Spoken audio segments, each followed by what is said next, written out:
êtes sur la chaîne Maths Aquafino. Et aujourd'hui, nous allons vous expliquer comment calculer 15 au carré, 25 au carré, 35 au carré, 45 au carré, et etc. etc. Alors, la technique, elle découle de l'identité remarquable qui dit que a plus b, le taux au carré, est égal à a au carré plus 2ab plus b au carré. Alors, on va la mettre rapidement en application sur un exemple et ensuite, je vais vous la donner. Vous n'avez qu'à retenir et vous allez voir que grâce à ça, vous allez de manière plus rapide que votre calculatrice déterminer de tête le carré de 75, le carré de 95, le carré de 115, etc. Alors, on va la mettre en pratique, ne serait-ce que sur 65 au carré. Alors, que va faire l'identité remarquable a plus b le taux au carré dans ce cas précis? Juste remarquez que 65 peut s'écrire sous la forme 60 plus 5. Et de ce fait, on aurait 60 plus 5 au carré. Mettez en application l'identité remarquable, vous aurez alors 60 au carré plus 2 fois 60 fois 5, que je peux écrire 2 fois 5 fois 60, plus 5 au carré. Alors, il y a une petite astuce ici, il ne faut surtout pas effectuer le calcul de 60 au carré, mais conserver le 60 au carré. Remarquez ici que l'on a 2 fois 5, à savoir 10 fois 60, plus 5 au carré, qui donne 25. Et là, mettre 60 en facteur. Pourquoi? Parce que 60 au carré, c'est précisément 60 fois 60, d'où, en mettant 60 au carré, vous allez avoir 60 en facteur, vous allez avoir 60, facteur de 60 ici, plus 10, puis plus loin, plus 5. Et on a alors 60 fois 70 plus 25, que l'on peut écrire 6 fois 7, tout ça fois 100 plus 25.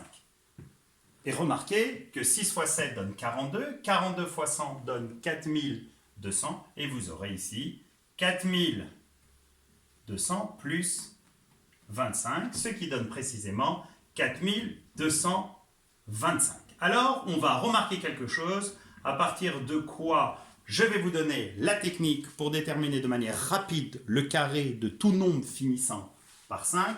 Regardez dans l'écriture, on écrit 42 suivi d'un 25. Et comment s'obtient ce 42? Il est obtenu en faisant 6 multiplié par 7, c'est-à-dire le nombre qui lui est additionné de 1.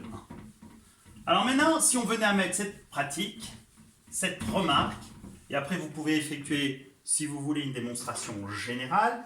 Donc, c'est-à-dire que si je vous demande de déterminer le carré de 95, qu'est-ce que vous allez faire?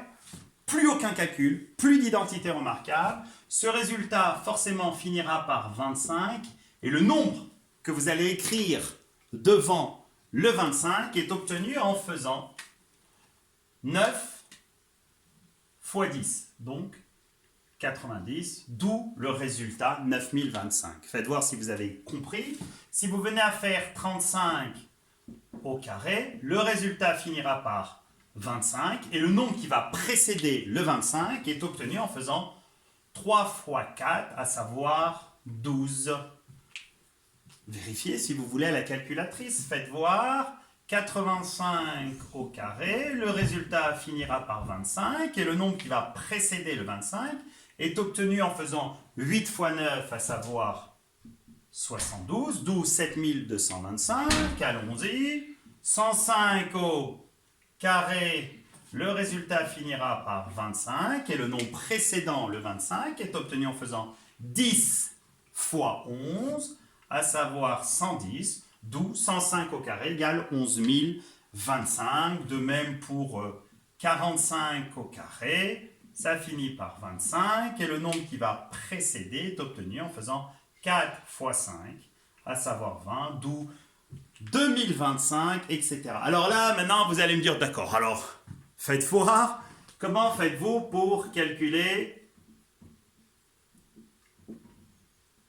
4525 au carré? Eh bien, pour avoir 4525 au carré, le nombre va finir par 25 et le nombre qui va précéder le 25 dans le résultat est obtenu en faisant 452 fois 453. Or, si vous voulez faire 452 fois 453, de toute manière, c'est assez compliqué. Je n'ai pas de technique simple pour vous donner le résultat. Donc, tout ça pour vous dire que cette technique est surtout utilisée pour avoir les carrés de 15, 25, 35, 45 et ceci jusqu'à 115 au carré. Entraînez-vous!